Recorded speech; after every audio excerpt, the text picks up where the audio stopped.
Praise the Lord. இதனையின் வசனத்தை கேட்பதற்கு முன்பாக நேற்றைய எபிசோடின் வசனத்தை ஒரு விசை பார்ப்போமா?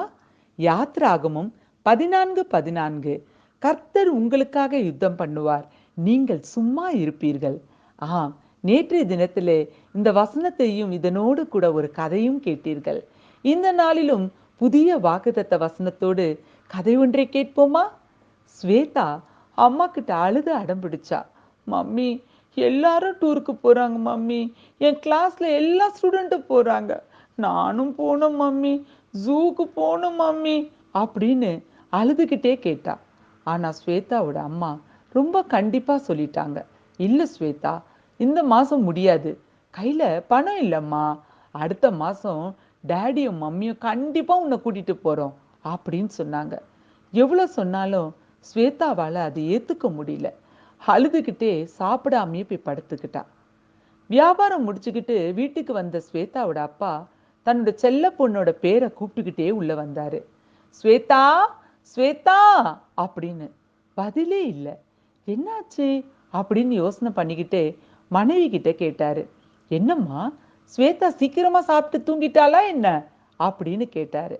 பதிலுக்கு ஸ்வேதாவோட அம்மா, உங்க பொண்ணு அழுது அடம் பிடிக்கிறா அப்படின்னு சொன்னாங்க. இதை கேட்டோன்னு ஸ்வேதா அப்பாவுக்கு ஒண்ணுமே புரியல.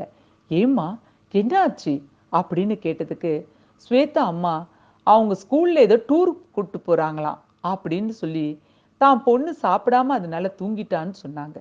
கேட்டோன்னு ஸ்வேதா அப்பாவுக்கு வருத்தம் ஆயிடுச்சு. படுக்கை அறைக்கு போனாரு. அங்க ஸ்வேதா அழுதுகிட்டே படுத்துட்டு இருந்தா. ஸ்வேதாவோட பக்கத்துல போயிட்டு, அம்மா ஸ்வேதா அப்படின்னு குரல் கொடுத்ததுதான், டாடி எல்லாரும் போறாங்க டாடி, ஜூல எலிஃபண்ட் ஜிராஃபிலாம் இருக்கும் டாடி அப்படின்னு அழுதுகிட்டே ஸ்வேதா சொன்னா. தன்னோட மகளோட வாரி அணைச்சுக்கிட்டு ஸ்வேதாவோட அப்பா, அழாதடா செல்லம், டாடி அனுப்பி வைக்கிறேன், அழாதம்மா அப்படின்னு சொன்னதுதான். ஸ்வேதா உடனே கண்ணீரை துடைச்சுக்கிட்டு, டாடி கண்டிப்பா அனுப்பி வைக்கிறீங்களா அப்படின்னு திரும்பவும் கேட்டா. உடனே அவங்க அப்பா, கண்டிப்பாம்மா, அப்பா அனுப்பி வைக்கிறேன் அப்படின்னு சொன்னதுதான்.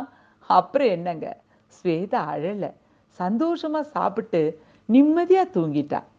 ஆமாங்க, நம்ம வாழ்க்கையிலையும் ஆண்டவர் நமக்கு எத்தனையோ வாக்குத்தத்த வசனங்களை கொடுக்கிறார். ஆனா பிரச்சனை இன்னும் முடியலையே, பிரச்சனை இன்னும் தீரலையேன்னு நம்ம புலம்பி தவிக்கிறோம். வேத வசனம் இன்னைக்கு என்ன சொல்லுதுன்னு பார்க்கலாமா? கர்த்தரிடத்தில் மனமகிழ்ச்சியாயிரு, அவர் உன் இருதயத்தின் வேண்டுதல்களை உனக்கு அருள் செய்வார். சங்கீதம் 37:4. ஆமாங்க, கர்த்தர்கிட்ட நிம்மதியா சந்தோஷமா இருங்க. அவரு கண்டிப்பா நீங்க என்னெல்லாம் வேண்டியிருக்கீங்களோ அதெல்லாம் உங்களுக்கு கண்டிப்பா செய்வாருங்க. அப்புறம் ஏன் துக்கமா இருக்கிறீங்க? God bless you all.